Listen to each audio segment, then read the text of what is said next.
Muy bien, hermanos, vamos a pasar a la lección de la escuela dominical de hoy.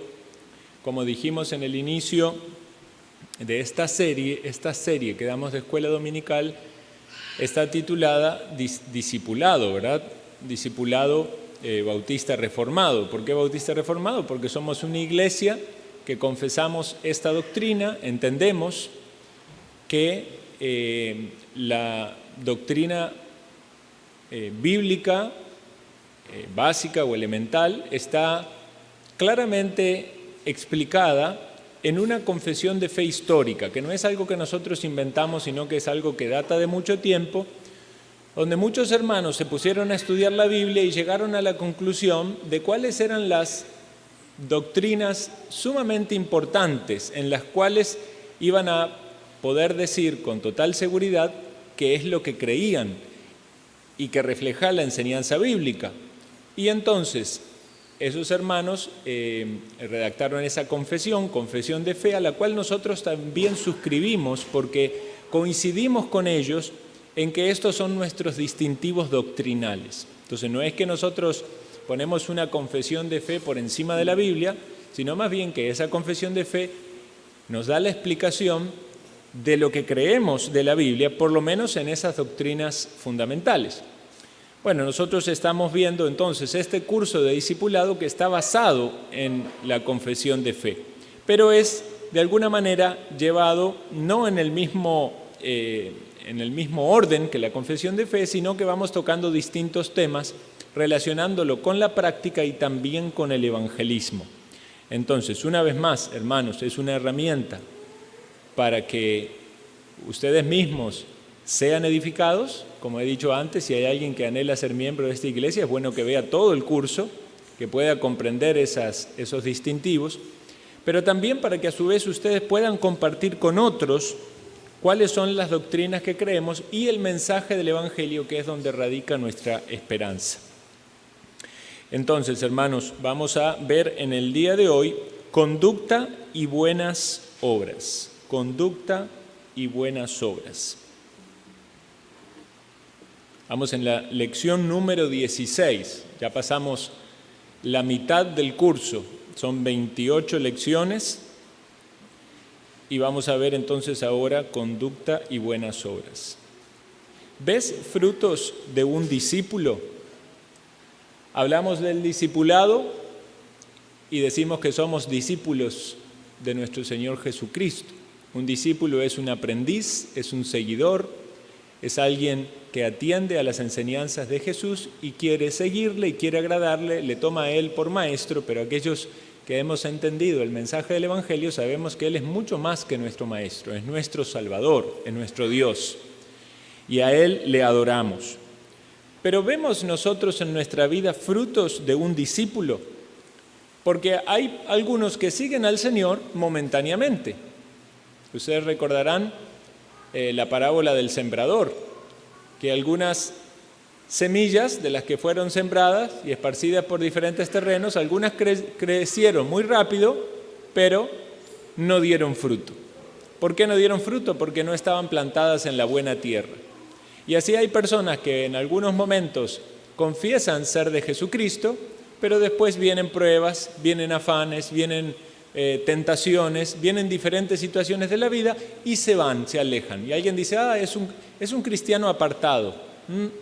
¿Es un cristiano apartado o nunca dio frutos como un verdadero discípulo? Porque el verdadero creyente va a dar frutos de ser un verdadero creyente.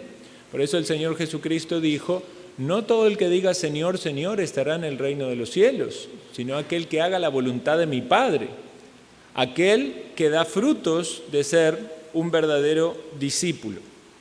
Entonces, siempre el Evangelio va a ser el punto de partida, porque una persona solo puede dar fruto espiritual si parte de la salvación en Cristo Jesús.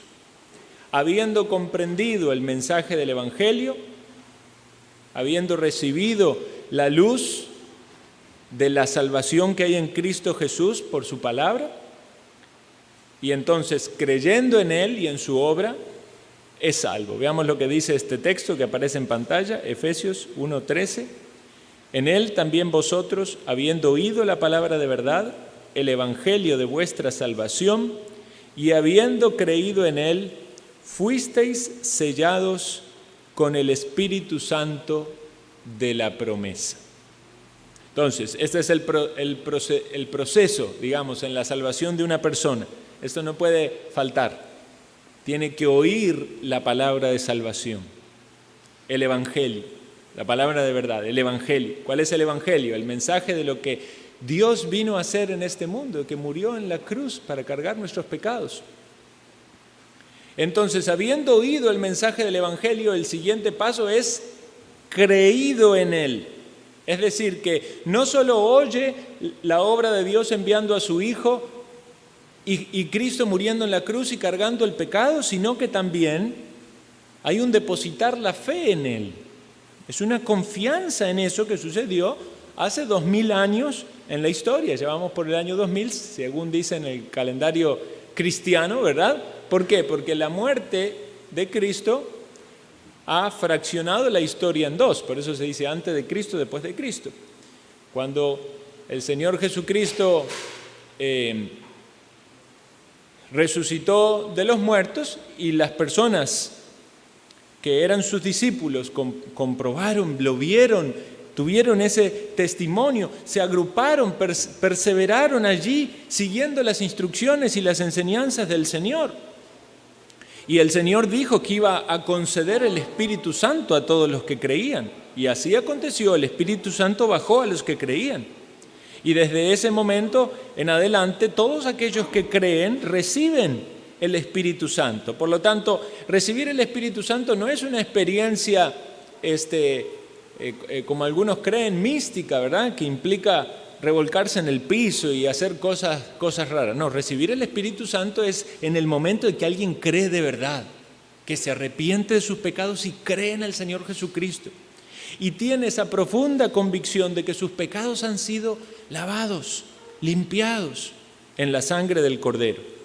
Entonces, ese es el punto de partida para poder tener fruto que es obra del Espíritu Santo. Se necesita tener el Espíritu Santo para producir el fruto del Espíritu Santo. Entonces, si alguien analiza su vida, debe preguntarse si ve fruto de salvación.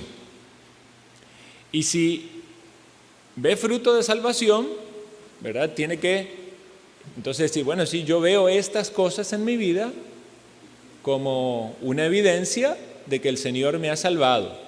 ¿Cuáles son esos frutos? Debemos tener cuidado de no confundir, ¿verdad?, frutos artificiales con el fruto verdadero. El fruto del Espíritu Santo, nos dice la Biblia, es gozo, amor, paz, paciencia, benignidad, bondad, fe, mansedumbre, templanza. Es una obra de Dios produciendo algo que el ser humano en su capacidad natural no lo puede producir. Pero otra manera también de poder evaluar o autoevaluarse si una persona ha comprendido o ha experimentado la salvación es también evaluando su conocimiento intelectual. No es que el conocimiento intelectual va a ser 100% seguro de que esa persona es salva. Hay personas que pueden tener el conocimiento intelectual y no ser salvos. Pero difícilmente alguien sea salvo y no tenga el entendimiento de qué es el Evangelio. Porque obviamente el Evangelio debe ser creído y para ser creído debe ser entendido, debe ser razonado, debe ser meditado. Entonces la siguiente pregunta es si usted puede explicar el Evangelio en 30 segundos. Yo creo que lo hice recientemente mientras hablaba. Pero si alguien le hace esta pregunta a ¿usted puede explicar el Evangelio? Tiene 30 segundos contando. 1, 2, 3. Explique, ¿qué es el Evangelio? Si alguien tropieza en eso y no sabe explicar qué es el Evangelio, debe preguntarse entonces, ¿realmente usted cree tener salvación? Si no puede explicar el Evangelio, no tiene la salvación. Es como explicarle a alguien cómo llegar a tal lugar sin conocer ningún camino. Yo no sé cómo llegar allá. Y usted está convencido entonces de que va a ir a ese lugar. Si no sabe el camino, ¿cómo le va a explicar a otro? Necesita conocer el camino. Jesús dijo, yo soy el camino, la verdad y la vida. Necesita conocer a Jesús, necesita conocer lo que Jesús hizo.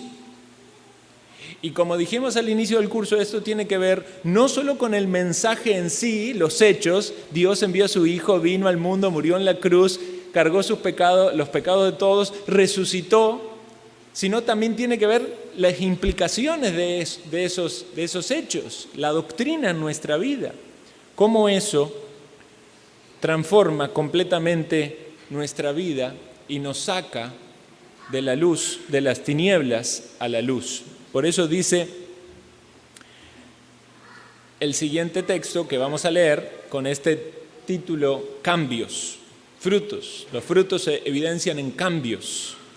Dice 2 Corintios 5:17, de modo que si alguno está en Cristo, nueva criatura es. Las cosas viejas pasaron, he aquí todas son hechas nuevas. La salvación es un punto de inflexión en la vida. Nadie puede ver su vida como un proceso de salvación en el cual cada día vas más cerca de Dios. No. La salvación es un momento en la vida donde hay un cambio drástico y no ocasionado por usted, por Dios. Es Dios el que produce ese cambio, primeramente dando vida espiritual, pero consecuentemente usted procede al arrepentimiento y a la fe. Y desde el momento en que se arrepiente de sus pecados y tiene fe en Cristo, usted es hecho una nueva criatura. Por eso dice que somos hechos hijos de Dios en San Juan. Y acá nos dice que somos nuevas criaturas en Dios, en Cristo. De modo que si alguno está en Cristo, es una nueva criatura. Las cosas viejas pasaron, he aquí todas son hechas nuevas. Ahora alguien va a decir, bueno, yo me convertí y yo seguí en el mismo trabajo, con la misma familia, no cambió mi situación económica. ¿En qué sentido son hechas nuevas las cosas? No es que todos los problemas se van a pasar. Estaba enfermo, ahora va a estar sano, tenía pobreza, ahora va a ser rico. No, ese es el evangelio de la prosperidad del cual rechazamos, porque es falso. Las cosas son hechas nuevas en su interior, en su corazón. Antes estaba condenado, ahora es perdonado. Antes era un enemigo de Dios, ahora es un hijo de Dios. Antes vivía en oscuridad y en tinieblas, ahora vive en luz. Esos son los cambios. Pero desde el interior empiezan a reflejarse hacia el exterior. Por eso la palabra de Dios va haciendo cambios en nuestra vida, y algunos de esos cambios van a ser drásticos en el mismo momento de nuestra conversión o salvación. Por eso hay testimonio de personas que escucharon el evangelio, digamos, y venían de una vida de vicios, digamos, borrachera, vamos a poner el ejemplo. Y entonces esa persona, desde el momento de su conversión, ya no toma más. ¿Por qué?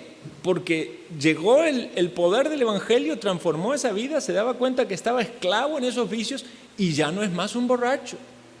Hay otras personas que dejan el vicio del fumado o las drogas. Hay otros que dejan inmediatamente la inmoralidad sexual. Ya dejan el adulterio, la fornicación. ¿Por qué? Porque Dios los rescata, los salva. Y a partir de ese momento, ese arrepentimiento y esa fe los lleva a abrazarse de Cristo y a vivir una vida nueva, diferente. Pero alguno puede decir, bueno, pero de ahí hay algunas cosas que a mí me ha costado dejar y hay lucha. Y bueno, sí, es cierto. No todos los cambios son con la misma fuerza e intensidad en todas las personas. No todos los cambios son exactamente en el mismo grado en todos. Habrá personas que van a luchar mucho más con algunos pecados y le va a costar mucho más tener victoria, y para otros va a ser casi que automático esa separación de todas esas cosas. Pero debemos tener cuidado ahí de que en el medio de aquellos que ven en su vida cambios paulatinos, no se autoengañen pensando que tienen salvación y no la tienen. Es verdad, la santificación tiene que ver con cambios paulatinos, pero nunca podemos justificar vivir en una práctica de pecado y pensar que somos salvos. Es decir, que el pecado no puede ser un estilo de vida para el que dice ser creyente, sino que debe ser un accidente. ¿Qué es un accidente? Algo que pasa, ¿verdad? Eventualmente, ocasionalmente, en alguna situación, pero no es algo que es el estilo de vida. Entonces, el creyente entiende esto. Hay cambios.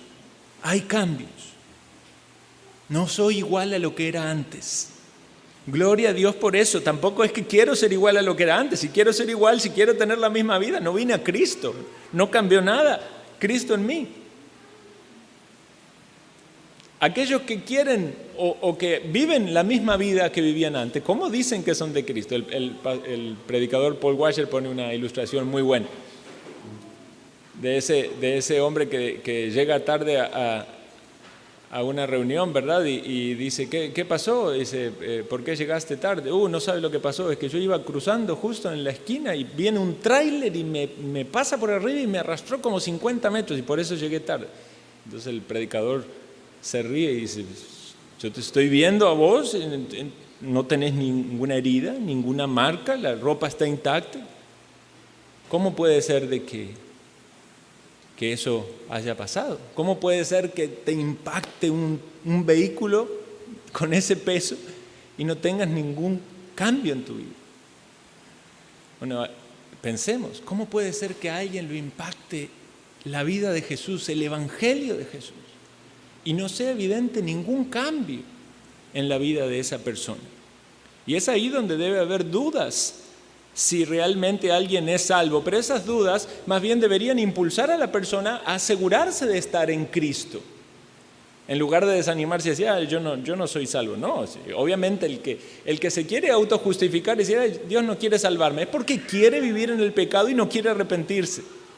Pero el que quiere a Cristo y a la salvación, aun cuando es confrontado a examinarse y no ve suficientes cambios en su vida, se pregunta, Señor, ¿será que yo no estoy confiando en ti? Dame fe verdadera, dame arrepentimiento verdadero. Quiero ser un discípulo verdadero. Veamos lo que dice la Biblia de nuestro corazón. Engañoso es el corazón más que todas las cosas y perverso, ¿quién lo conocerá? El ser humano tiende a engañarse constantemente porque nuestro corazón es engañoso. Solamente Dios puede hacer una obra en nuestras vidas. Entonces, vamos a ver este resumen aquí. O vemos en alguien que dice ser un discípulo de Cristo muchos cambios en su conducta y obviamente en su corazón, y otras personas que ven pocos cambios en su conducta, pero son conscientes de muchos cambios que Dios ha hecho en su mente y en su corazón. Y están aquellos que les cuesta ver las cosas que necesitan cambiar. Y en medio de todo esto, entonces podemos ver como ciertos grados de seguridad acerca de la obra que Dios ha hecho en una persona para la salvación. Ahora, no es para confiarse vanamente, ¿verdad? Necesitamos la sabiduría divina y cada persona necesita analizar su vida a la luz de la palabra de Dios y con el discernimiento del Espíritu Santo, porque alguien puede ver muchos cambios. Hay personas que dejan los vicios, hay personas que cambian totalmente su conducta. Se puede decir de que esas personas son otras, son nuevas, pero luego se alejan de la fe. ¿Y qué fue lo que pasó en ellos? Bueno, la salvación no se pierde, ¿verdad? Algunos dicen, es que era salvo y perdió la salvación. No, la salvación no se pierde. Dios salva eternamente. Es que esas personas hicieron sus cambios en sus fuerzas. Y hay gente en este mundo que sin la motivación correcta deja vicios. Ordena varias cosas de su vida en lo superficial. En lo profundo de su corazón siguen siendo una persona depravada y corrupta y no han experimentado la regeneración. Por eso hay que tener sumo cuidado cuando analizamos todas estas cosas. Pero como discípulos de Cristo queremos ver esos cambios en nuestra vida, y si hay cambios que todavía faltan, queremos cambiarlos, ¿verdad? Amén. Queremos cambiar para el Señor. Debemos partir de esa base de una humildad que el discípulo de Cristo tiene. Decíamos la vez pasada, ¿verdad? ¿Por qué las personas vienen a la iglesia si van a escuchar, por lo menos si la predicación es bíblica y cristocéntrica, van a escuchar todo lo que está mal en su vida y lo que tienen que cambiar? A no ser que vaya a una de esas iglesias donde los chinean, ¿verdad? Y le dicen que usted es un campeón y que saque todo lo bueno que hay en usted y va a ser rico, próspero, sano y... En una iglesia donde predicamos la palabra de verdad, vamos a ser instruidos, redarguidos, corregidos, enseñados para que seamos aptos para toda buena obra. Entonces, cuando nos exponemos ante la palabra del Señor y nos exponemos ante esas exhortaciones, puede ser que en algún punto nos duela. ¿Por qué? Porque nos marca nuestros defectos y nuestras deficiencias. El que no es de Cristo se va quizás a enojar más. Y ya, yo no voy más ahí, que me dicen todo lo que hago mal. Pero el que es de Cristo, quizás en algún punto con cierta incomodidad, pero sabiendo que es Dios el que habla por su palabra, dice, tengo que adaptar mi vida a esta verdad. No puedo yo seguir sosteniendo mis deseos o acciones o pensamientos pecaminosos y estar en paz con Dios. Por eso los creyentes tenemos la cena del Señor para examinarnos y ser confrontados a la necesidad de estar limpios de nuestros pecados delante del Señor. Y el Señor sabe corregirnos, disciplinarnos, ¿verdad? Instruirnos, pero gracias a Dios porque nos da instrucción por su palabra. Entonces, una de las características y que pone en evidencia los cambios en la vida de un discípulo es que un discípulo quiere vivir una vida ordenada. Un discípulo quiere vivir una vida ordenada. Cuando dice 1 Corintios 14:40, pero hágase todo decentemente y con orden, evidentemente se refiere a lo que acontece en la iglesia, dentro de la iglesia, del culto, de la adoración. Por eso usted participa en un culto nuestro y va a saber que es un culto ordenado, solemne, reverente, y por eso consideramos que todas esas iglesias donde lo que le llaman culto es un desorden, va en contra de la palabra de Dios. Dice, hágase todo decentemente y con orden, y algunas hasta indecentes son, y eso es peor todavía. Entonces, hágase todo decentemente y con orden. Y también nuestra vida debe ser así. Cada área de nuestra vida debe ser así. Ahora sabemos que puede haber desórdenes en algunas áreas de nuestra vida y necesitan ser rectificadas, ordenadas. ¿Alguien recuerda qué tema hablamos en el discipulado el domingo pasado? No, usted no vale, hace trampa porque lo ve en la presentación. Está bien, hablamos de la familia. Estaba probando, a ver. Hablamos de la familia. Y hablamos dentro de la familia, ¿verdad?, qué era lo que Dios pide para una familia. Entonces, obviamente, esta es un área en el cual debemos reflejar el orden de Dios.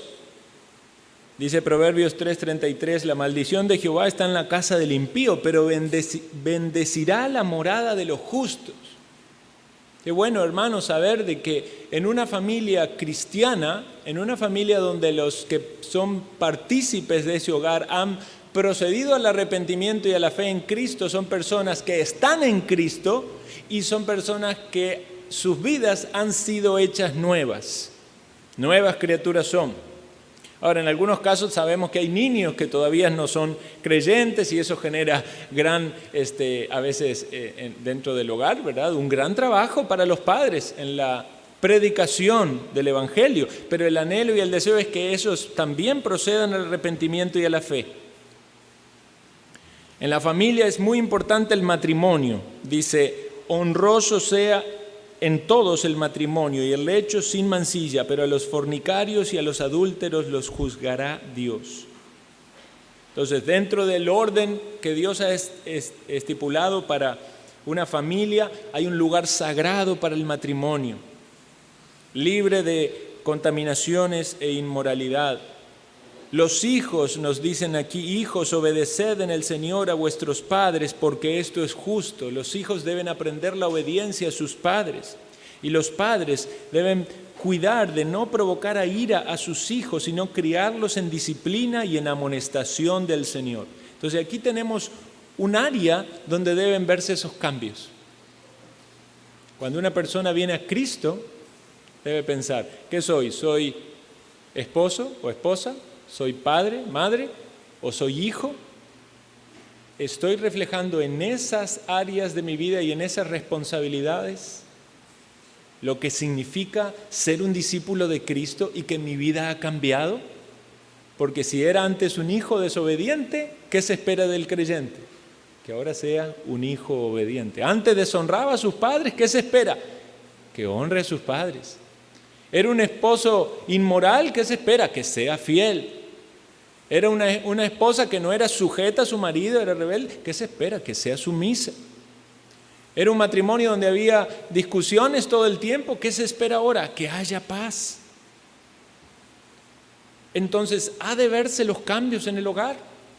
Y es maravilloso cuando el Evangelio entra en un hogar. Sobre todo cuando entra en el matrimonio, o sea, los dos son convertidos, ¿verdad? A veces es más tirante esa relación cuando uno de los dos no es de la fe.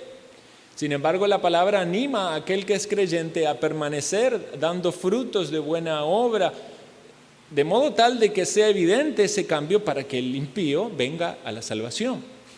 Pero cuando un matrimonio, los dos vienen a la fe y desean honrar a Dios, todas las luchas que van enfrentando, que quizás antes en su vida de impiedad vivían, discusiones como algo común de todos los días, ahora ya no es algo común. O por lo menos se van distanciando cada vez más. O por lo menos se pone en evidencia que cuando tropiezan en esas discusiones hay dolor en el corazón, porque saben que no solo ofenden a la otra persona, no solo ofenden a su cónyuge, ofenden también a Dios. Entonces aprenden a dialogar, aprenden a sobrellevar las cargas juntos, aprenden a conocerse, a respetarse. Debemos aprender a criar a nuestros hijos. Cuando nos ponemos en esta situación, Dios nos coloca en esta responsabilidad de ser padres. Muchas veces tropezamos, nos equivocamos. Sale el pecado de nuestro corazón cuando no sabemos guiarlos, cuando ellos constantemente provocan con sus desobediencias. Perdemos la paciencia, no tenemos la misericordia o no cumplimos nuestra responsabilidad de frenarlos, de corregirlos, de instruirlos. ¿Se ven los cambios de ser un discípulo de Cristo en su familia? Y no nos separemos de la responsabilidad. Es que mis padres no son creyentes. Es que mi esposa no es creyente. Es que mis hijos son todos impíos. ¿En qué manera se ven los cambios en su vida, en su familia? ¿De qué manera la paz de Cristo está llegando ahí? Usted está siendo un medio para compartir a otros lo que Dios ha hecho en ustedes. Qué bueno que es cuando una familia decide establecer el devocional familiar. Dice, en esta casa vamos a meditar en la palabra de Dios. Vamos a abrir la Biblia, vamos a leer, vamos a orar. Queremos respetar a Dios y queremos que Él sea nuestra guía y nuestra dirección.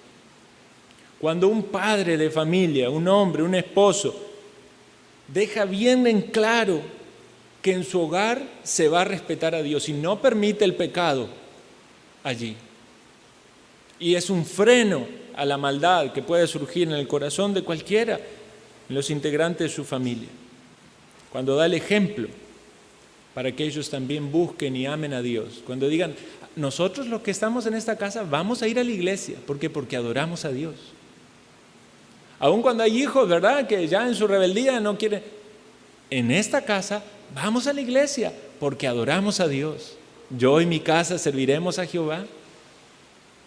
Y a veces, tristemente, en algunos casos de rebeldía de los hijos, porque no quieren someterse a las reglas establecidas en el hogar, lo cual implicaría una rebeldía. Con mucha dureza, con mucha tristeza en el corazón, esos padres tienen que decir, si usted no acepta vivir, hijos ya mayores de edad, ¿verdad? Si usted no acepta vivir bajo estas reglas en este hogar, acá no se dicen malas palabras, acá se respetan horarios, acá tenemos devocionales, acá se respeta a papá y a mamá, acá usted no hace su vida independiente como si fuera el señor de su propia vida. Muchas veces esos hijos se van y es muy doloroso para un padre. Pero ¿cuál es la alternativa? ¿Dejar que hagan lo que quieran? ¿Dejar que le falten el respeto a él, a la madre, a los otros hermanos? ¿Que hagan de ese hogar un hogar lleno de contaminación? El ser un discípulo de Cristo tiene que llevarnos a ser firmes en situaciones donde también nuestra lealtad se pone a prueba. Vamos a otra área, el área del trabajo. Nos dice la Escritura, Génesis 2:17, tomó pues Jehová Dios al hombre y lo puso en el huerto del Edén para que lo labrara y lo guardase. Quiere decir que Dios instituyó el trabajo en el Edén antes de que el pecado estuviera en el mundo.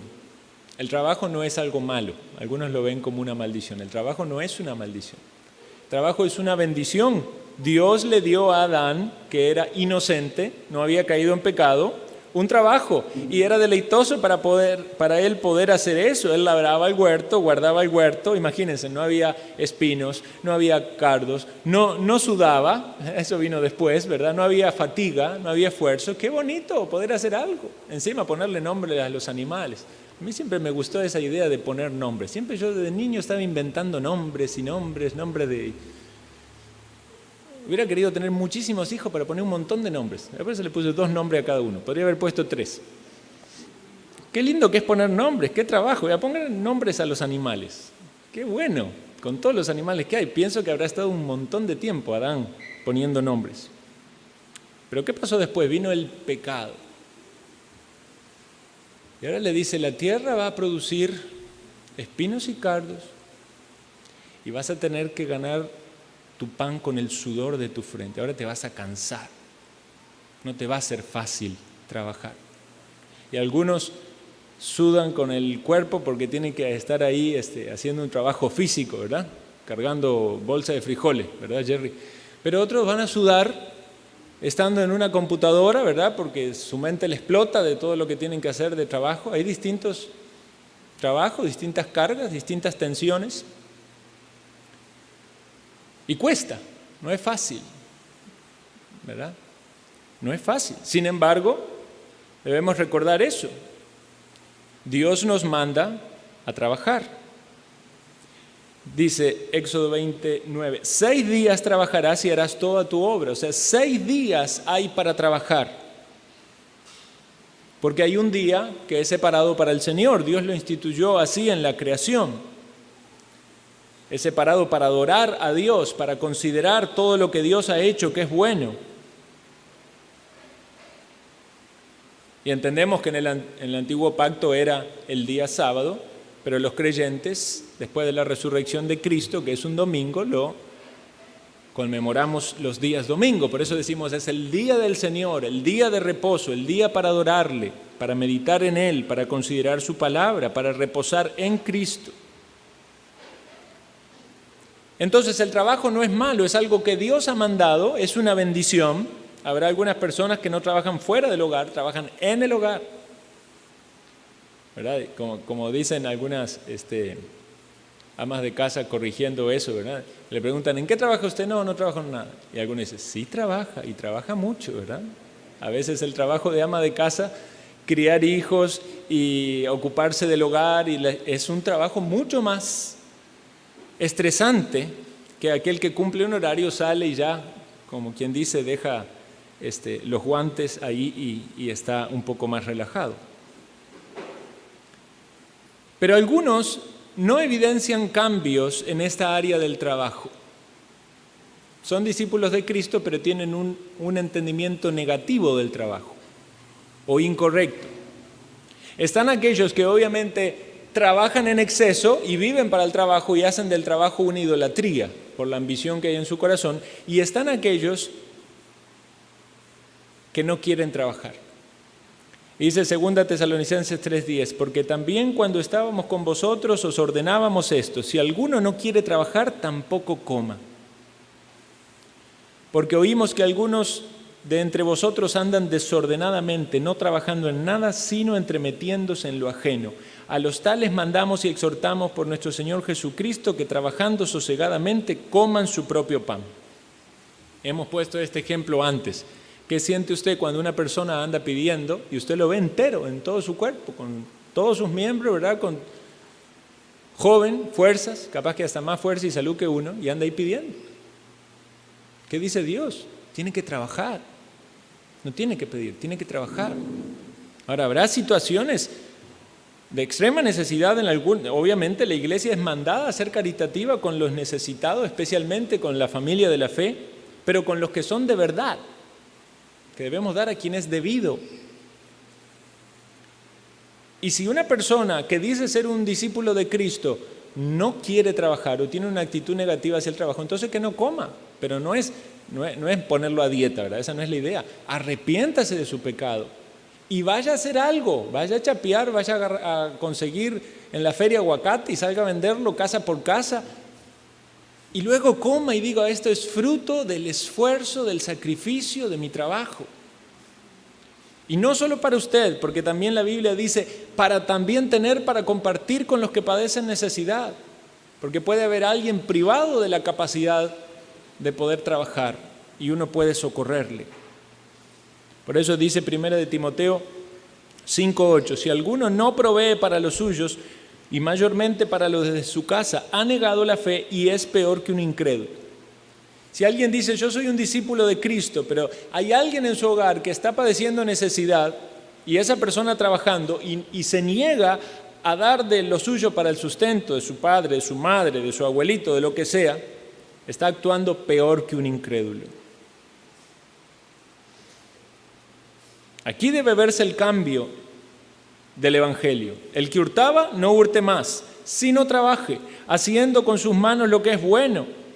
Y no solo para que se llene bien su pancita y diga: qué rico todo lo que me comí, sino dice, para que también tenga que compartir con el que padece necesidad. De modo tal de que el cambio no es tan solo en dejar de hacer lo malo.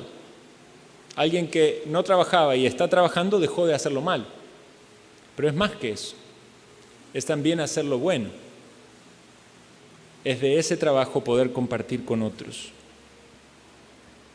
Hablamos de la familia, hablamos del trabajo y voy a ir tocando áreas y dando pinceladas de este cambio que debe ser puesto en evidencia en cada una de las áreas de nuestra vida.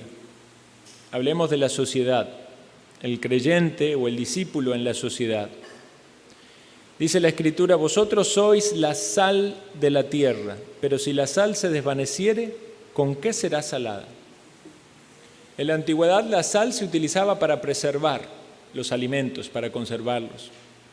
Pero había una sal que era mezclada, que tenía otras propiedades y que realmente no tenía ningún uso útil en este sentido de la preservación o sazonación de los alimentos. Más el énfasis estaba en la preservación, porque las carnes y todas las cosas se salaban y de ese modo, ¿verdad? Como hoy en día vemos los embutidos, así pueden permanecer bastante tiempo sin necesidad de refrigeración.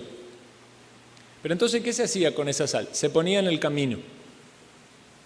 ¿Por qué se ponía en el camino? Porque por lo menos no crecía tan rápido la hierba. ¿Y qué hacían las personas? Pasaban por arriba de la sal, la pisoteaban. Entonces, lo que no sirve, ¿verdad? No es útil para lo que es más digno, para lo apropiado. La iglesia, los creyentes, somos la sal de la tierra. No para que estemos ahí inútiles y pisoteados, sino más bien para que nuestro testimonio ponga en evidencia de que efectivamente Dios hizo un cambio en nosotros, que somos distintos. El buen testimonio. Busquen la Biblia todas las veces que aparece buen testimonio. El buen testimonio de Jesús, buen testimonio de los discípulos, el buen testimonio de las personas que veían a los creyentes. Una característica que debe estar en cada uno de nosotros, buen testimonio. ¿Qué pasa si en la sociedad hay un mal testimonio? Quizás en la familia están bien los cambios. La persona en el trabajo ahí va haciendo algunos cambios, pero en la sociedad todavía está ese mal testimonio de lo que usted era antes. Cuando una persona viene a la iglesia y quiere unirse a la iglesia, debemos ver cada una de estas áreas. ¿Qué pasa si alguien quiere ser miembro de la iglesia y uno llama o habla con los familiares y dice, ay, mira lo que es aquí, es un desastre, no está en paz con nadie? No se ven cambios. Llama al trabajo, habla con el jefe o con el supervisor. Uy, viera qué problema tenemos con él. En cualquier momento lo despedimos. ¿Quiere ser miembro de la iglesia y no hay cambios? Escucha los comentarios, ¿verdad? En la calle, de los vecinos. Cambios de alguien que es un discípulo de Cristo. Siempre va a haber alguien que puede hablar mal con mala intención, ¿verdad? Puede haber difamaciones, murmuraciones, contiendas. Pero mayoritariamente debe haber un buen testimonio. Hablemos de las responsabilidades, y esto va a tocar varias áreas, puede ser en el hogar, en el trabajo. El cumplimiento de las labores. Proverbio 22, 29. ¿Has visto hombre solícito en su trabajo? Delante de los reyes estará, no estará delante de los de baja condición. Hay algunos que ven el trabajo, sobre todo cuando algunos tienen esos puestos, ¿verdad? Que son casi como, una vez que usted lo consiguió ya no lo despiden, ¿verdad? Entonces es como ir y hacer lo mínimo que se puede hacer. ¿Es esa la actitud correcta de un creyente?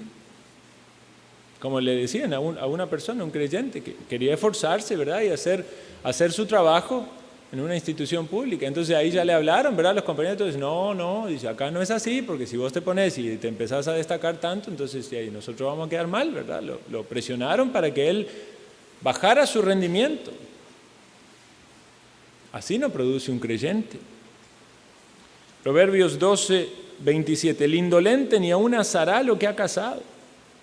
O sea, tuvo fuerza para ir y matar un animal, o quizás lo esperó porque no quería correrlo, cuando vino lo mató, pero es tan indolente que no lo quiere asar.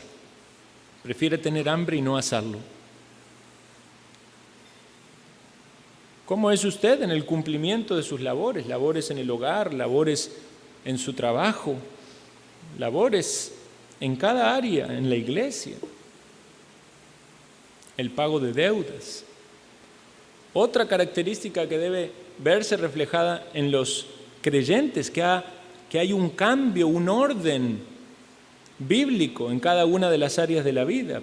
Romanos 13:8, no debáis nada a nadie. Y en el versículo anterior dice, pagad a todos lo que debéis. Entonces, si alguien que es creyente dice, sí, yo soy un discípulo de Cristo, pero en esta área resulta que está en rojo en todos los negocios habido y por haber, y cuando alguien habla de esa persona, uy, sí, me debe tanto, y el otro me debe tanto, y me debe tanto.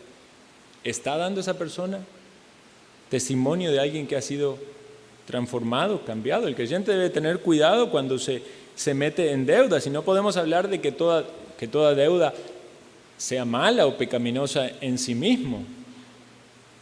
El tema es que alguien esté siendo responsable en cumplir con el pago de sus deudas. Algunas personas necesitan tomar un préstamo para alguna situación particular, a veces por necesidad, a veces porque quieren tener una casa, a veces por problemas de fuerza mayor que lo han llevado a eso, a veces por una inversión y que luego salió mal. Ya hay cosas que pasan en ese mundo, hay gente que ha invertido mucho dinero y los negocios no, cambia la situación en el país, el negocio no prospera, Pero el creyente va a esforzarse por ir liberándose de esas deudas para que cuando se analiza esa área sea alguien ordenado. Y eso trae gran bendición. Vean, aún los impíos que son ordenados con sus deudas tienen esa bendición. Entonces, ¿cuánto más un creyente debería ser ordenado con sus deudas? Porque el que fácilmente quiere tener aquello que no puede tener, entonces ¿qué hace? Usa la tarjeta de crédito y después vemos a ver qué hacemos. Y después llega ese momento y ese vemos a ver qué hacemos. Quizás es pedir otro préstamo para pagar ese y otro préstamo. Y se hace una bola de nieve que nunca se frena. En lugar de muchas veces frenarse antes y decir, ay, tenemos que acomodarnos con esto, no podemos tener más. O tenemos que esforzarnos con algún trabajo extra para salir de estas deudas. Esto es un área donde debemos ser instruidos, sobre todo los varones. Hablamos con un hermano de la necesidad de hacer un curso de esto, ¿verdad? Y poder tener finanzas sanas en el hogar. Salmo 37, 21, el impío toma prestado y no paga, mas el justo tiene misericordia y da. Entonces, si el que toma prestado y no paga está reflejando ser un impío, el creyente no quiere ser juzgado de esa manera. Y si está en alguna deuda con algo, enseguida lo que tiene que hacer es manifestar lo que la gente de finanzas sabe, ¿verdad? De crédito sabe, voluntad de pago.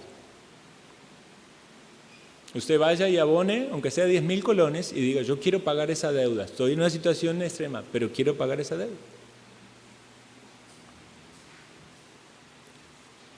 Pide al Señor en oración tener para poder cancelar las deudas. Pero ¿qué pasa cuando alguien tiene una deuda y de repente otra persona ve que tiene varias deudas? Ah, sí, pero se compró la pantalla de 50 pulgadas. Entonces, ahí ¿cómo es, verdad? Quiere honrar sus deudas, pero también quiere satisfacer sus... Habrá situaciones donde usted tiene una deuda hipotecaria y habrá algunos gastos que va a tener que hacer.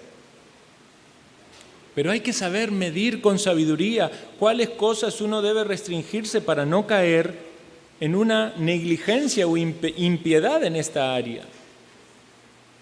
Y debemos ser sabios del engaño que hay detrás de las deudas, porque detrás de cada deuda, el que está dando el dinero, prestando el dinero, lo que quiere es tener una ganancia, lo cual significa que usted va a gastar más al final.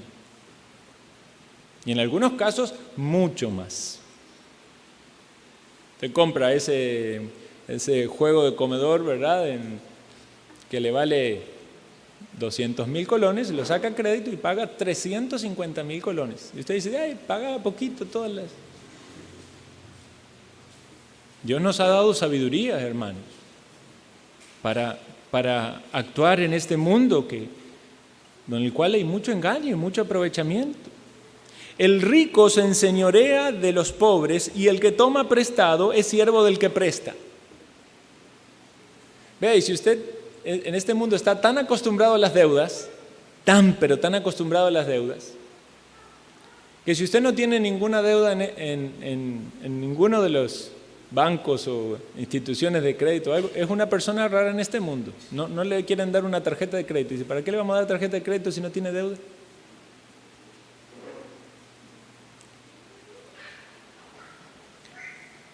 Y si alguien que es creyente en la confianza ha tomado deuda de otros creyentes, con mucho más delicadeza debe manejar eso para que no haya dentro del pueblo de Dios un motivo de discordia, de división, de peleas. A veces alguien, ¿verdad? Esto pasa en varios entornos, digamos, alguien dice, bueno, pero si alguien trabaja para un creyente, bueno, como trabajo para un creyente, de ahí él comprende. Entonces no trabaja tan bien como trabajaría para un impío. O aquel que tiene una deuda con un creyente, dice, bueno, él me puede esperar porque es hermano de la iglesia. ¿Está seguro? Usted tiene que demostrar que tiene la voluntad de cumplir su palabra. Detrás de eso hay una cuestión del cumplir la palabra, de la sinceridad, de la honestidad. Vamos a otro tema, son temas sensibles, ya lo anticipé antes. Vamos a hablar de la puntualidad. Puntualidad. Ustedes saben que hay un pastor llamado Conrad Mbewe, algunos lo conocen, en África, Zambia creo que es, y que él una vez sacó un artículo de que él estaba llamado a predicar en una boda, y como ahí era la costumbre que llegaban tarde, generalmente las novias llegan tarde a la boda, ¿verdad? Se hacen esperar un poquito allí. Y entonces él le dijo, vea, va a ser una ceremonia cristiana. Él estaba invitado a predicar. Entonces dice, vamos a empezar a tiempo. Y si no llegan a tiempo, yo no voy a predicar. Y él no predicó, se quedaron sin predicador. Imagínense lo que sería esto. Porque el creyente tiene que demostrar que es distinto al mundo, ¿verdad? Es distinto al mundo. Y si aún en el mundo, en los estratos de esta sociedad, en las relaciones de esta sociedad aún paganas, la puntualidad es algo bien visto, porque en un trabajo uno tiene que llegar puntual, y porque si un empleado llega tarde, uno le dice, ¿por qué llegó tarde? ¿Verdad? ¿Cuánto más el cristiano? Ahora, hay entornos, tampoco seamos, ¿verdad?, estrictos donde es innecesario. Si usted dice, vamos a juntarnos para tomar café, usted sabe que dice a las 3, horario tico, como quien dice, 3:30, horario argentino también, 3:30, 4. Rara vez uno llega antes. Pero sobre todo con aquello que tiene que ver con algún evento, con alguna actividad, con un viaje, donde el factor tiempo es importante. Cuando nos reunimos, hermanos, aquí, debemos hacer el esfuerzo por estar a tiempo, sentarnos antes. Uno entiende que hay percances, ¿verdad? Hay muchas justificaciones válidas. Nadie se sienta ofendido si tienen una causa válida detrás para llegar tarde. Pero debemos hacer nuestros esfuerzos para anticiparnos, para estar antes, porque nos disponemos en este horario para que Dios nos ministre. Y si llegamos tarde, estamos restringiendo que Dios en ese horario va a estar ministrando. Quizás llegamos un poco tarde, ¿verdad? Y ya pasamos en el medio, ya distraemos a otro, la gente se da vuelta, mira para atrás. Entonces podemos ser también de tropiezo a otros. Yo le contaba a algunos hermanos que una iglesia que tenemos mucho afecto, y en nuestros hermanos de la iglesia bautista reformada en North Bergen, en New Jersey, ellos tienen un templo bonito y tienen una entrada al templo como un recibidor, ¿verdad? Un lugar donde las personas ahí colocan sus abrigos y unas bancas, y luego hay una puerta en la cual ingresa al auditorio, ¿verdad? Al santuario, como le dicen algunos. Y es interesante porque si usted llega tarde, usted entra al templo, pero no entra al santuario. Tiene que ver el culto de la parte de afuera por un vidrio, puede oír, pero no puede entrar. Y algunas veces las personas que llegan ahí hasta se pueden ofender, hay gente que se ofende y se va. Pero ¿saben lo que están diciendo esos hermanos? El tiempo del culto aquí es un tiempo solemne y es un tiempo sagrado, y no vamos a permitir que nada genere distracción. Y queremos honrar a Dios. Y si usted está dentro del salón y está en el culto y por una necesidad tiene que ir al baño o algo así, puede salir, nadie se le va a impedir, pero no puede volver a entrar. Lo mire de afuera. Acá no podemos hacer eso, no tenemos esas condiciones. Pero sí debemos instruir a la congregación que aunque no haya una puerta que esté cerrada o un diácono que le diga no pase, que todos tengamos conciencia de lo que esto significa. Vea, si usted llega temprano al doctor, llega temprano a la cita de Levi's, llega temprano a su trabajo, llega temprano a una entrevista por el pasaporte, por la cédula, ¿no vamos a llegar temprano para recibir la palabra del Señor? Para demostrarle a todos los que vengan que para nosotros esto es sagrado. Queremos hacer las cosas decentemente y con orden. Uno viene más temprano y se predispone mejor, ya está aquí, está tranquilo, recibe a la gente, saluda, conversa un poco. Algunos hermanos oran antes. Está asociado con el dominio propio, con la templanza. El versículo que leíamos antes en relación con el trabajo, esta palabra solícito, quiere decir puntual. ¿Has visto al hombre puntual en su trabajo? Tiene que ver con diligencia. Tenemos que seguir esforzándonos, hermanos. Y en muchos casos no debemos considerar la puntualidad llegar a la hora. La puntualidad no es llegar a la hora, es llegar antes. Uno dice, ¡ay, llegué justo!, ¿verdad? Y me senté, llegar antes. Ese es el esfuerzo que debemos hacer.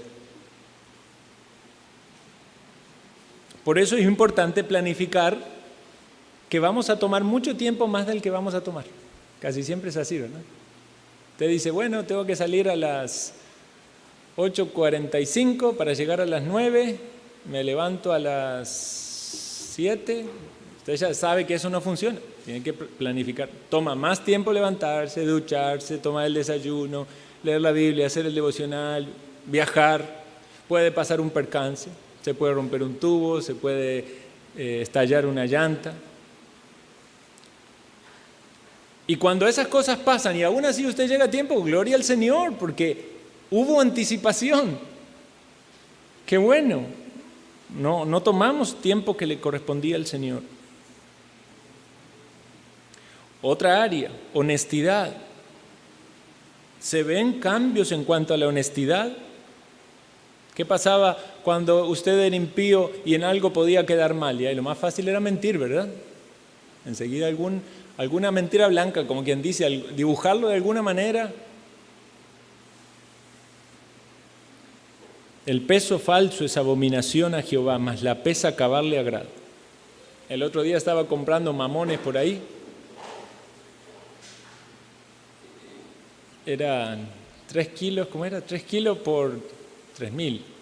Yo le digo, tengo 2.000. Bueno, te doy 1 kilo 750. Está bien. Entonces me da la bolsa, ¿verdad? Y yo me voy por la casa. 1 kilo 750. Y había comprado una pesita, una balancita. 1 kilo 350. El peso falso es abominación a Jehová, mas la pesa cavar le agrada. La integridad de los rectos los encaminará, pero destruirá a los pecadores la perversidad de ellos. El que es deshonesto piensa que está ganando y no sabe que se está destruyendo. Por eso el creyente dice, desechando la mentira, habla verdad cada uno con su prójimo. Habla la verdad. Ya no hay engaño, no hay trampa, no hay justificaciones falsas.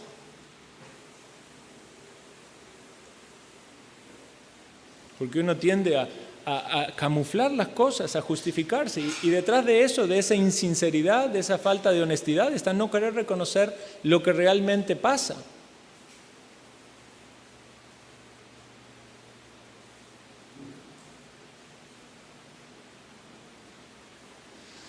El comportamiento, también otra área. 1 Pedro 2:13, por causa del Señor, someteos a toda institución humana, ya sea al rey como a superior. El creyente no es caracterizado por ser un rebelde, hermanos. El creyente no anda en constante rebelión. Tiene este entendimiento de autoridades y se somete a las autoridades, lo cual no significa que está de acuerdo con todas las autoridades. ¿Me explico? Porque muchas veces hay autoridades impías que tienen propósitos impíos.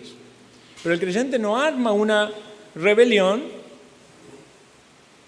sino que tiene esa sumisión o obediencia pasiva, en algunos casos, desobediencia pasiva. Pero tiene este entendimiento de autoridad porque sabe que las autoridades las coloca Dios. ¿Recuerdan a David con Saúl? Él no puso mano sobre Saúl, esperó que Dios se encargara de él. Primera de Pedro 5:5, igualmente jóvenes, estad sujetos a los ancianos y todos sumisos unos a otros. La idea de sumisión no es exclusiva para las personas en autoridad, aunque obviamente uno va a respetar la autoridad, o incluso la edad como un grado de autoridad, pero también la sumisión unos a otros por el simple hecho de respetarnos y revestirnos de humildad. Dice, Dios resiste a los soberbios y da gracia a los humildes. De modo que si alguien es creyente y no ha cambiado esa posible actitud de soberbia o altanería, de querer hacer lo que quiere, ahí se está poniendo en evidencia algo que es necesario cambiar.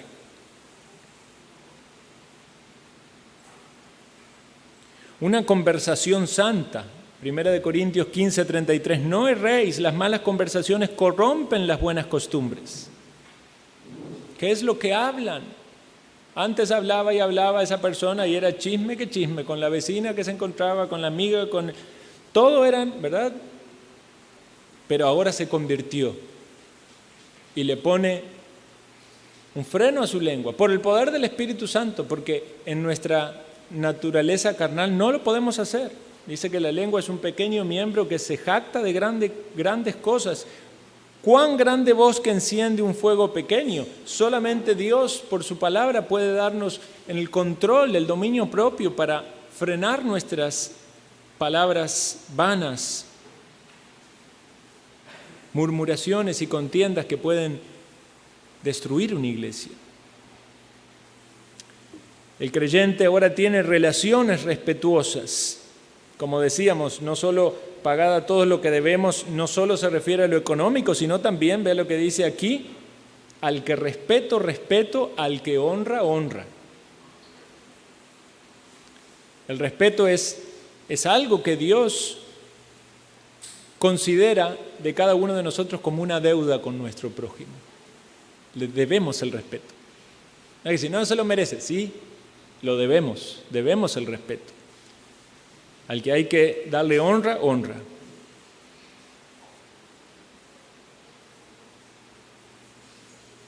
Salmo 34:14, apártate del mal y haz el bien, busca la paz y síguela. ¿Es esa nuestra actitud en nuestras relaciones?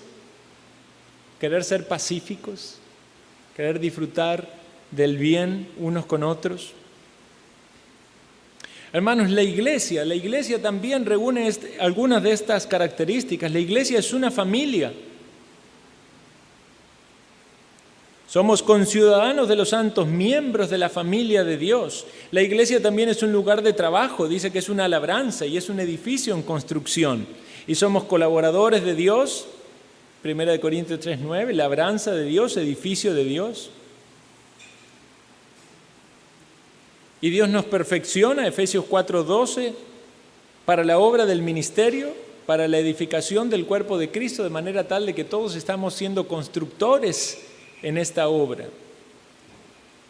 Debemos amarnos unos a otros, como meditábamos el domingo pasado por la tarde, en cuanto a honra, prefiriéndonos unos a otros, no juzgarnos los unos a los otros, no poner tropiezo o ocasión de caer al hermano, tener gratitud y mediante ella servir a Dios. Vean cuántas áreas de cambio. Y también se pone en evidencia en la iglesia. Y eso nos lleva a tener buenas obras que dan testimonio de esa transformación. Gálatas 6:10, así que según tengamos oportunidad, hagamos bien a todos, mayormente a los de la familia de la fe. Mayormente a la familia de la fe, porque tenemos lazos muy fuertes que nos unen en la sangre de Cristo. Miqueas 6:8, oh hombre, Él te ha declarado lo que es bueno y qué pide Jehová de ti. Solamente hacer justicia, amar misericordia y humillarte ante tu Dios.